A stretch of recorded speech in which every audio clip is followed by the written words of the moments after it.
ఇవాళ ఈ దేశంలో రైతాంగ పరిస్థితి ఏ విధంగా దిగజారిపోతుందో ఇలా మనం చూస్తున్నాం. ఇవాళ నరేంద్ర మోడీ తీసుకున్నటువంటి ఒక తప్పుడు నిర్ణయాలు రైతుకు శాపంగా మారాయనే విషయాన్ని కూడా ఈ సందర్భంగా మీరు తెలియజేస్తున్నాను. ఎందుకంటే గత 15 రోజుల నుంచి రైతులు చల్లనక వాననక ఎండనక మరి ఇవాళ నిరసన తెలియజేస్తూ ఉంటుంటే ఏదైతే నల్ల చట్టాలు రైతు చట్టాలు తీసుకొచ్చారో వాటిని రద్దు చేయమని చెప్పేసి వాళ్ళు రైతులు ఇవాళ దేశవ్యాప్తంగా నిరసనలు చేస్తున్నా కూడా వాళ్ళు మొండికేసుకొని మేము రైతు చట్టాలను రద్దు చేయము, రైతులు మీరు చేతైది చేసుకున్నట్టుగా ఒక సవాల్ లాగా ఈ రోజున పాలకులు వ్యవహరిస్తున్నారు. ఈ దేశానికి అన్నదాత మేము రైతు పక్షపాతం అని చెప్పి అధికారంలోకి వచ్చినటువంటి నాయకులు ఇవాళ అధికారంలోకి వచ్చిన తర్వాత రైతులకి పంగనామాలు పెట్టడానికి తయారయ్యారు. కానీ రైతులు ఉసురు తగులుతుంది మీకు. ఇది ఇంతటితోనే పోదు.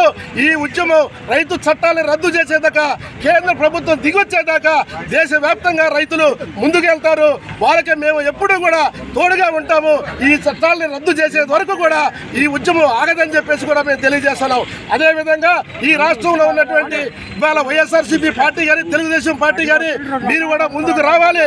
రైతు పక్షపాతం అని చెప్పేసి మీరు ఎన్నికల్లో చెప్తే కాదు. ఈ రోజున రైతులు చేసే ఉద్యమానికి రోడ్డు మీదకి వచ్చి రోడ్డు మీద బటాయించి రైతులకి మద్దతు తెలపాలని చెప్పేసి కూడా ఈ సందర్భంగా మనవి చేసుకుంటూ ఈ రోజు టోల్ ఫీజు రద్దు కార్యక్రమం దేశవ్యాప్తంగా జరుగుతుంది. ఇక్కడ ఉన్నటువంటి ప్రజలు మరి వివిధ రాజకీయ పార్టీ నాయకులు అందరూ కూడా రైతులకి సంఘీభావంగా ఈ కార్యక్రమాన్ని జయప్రదం చేయాలని చెప్పేసి నేను కోరుతున్నాను.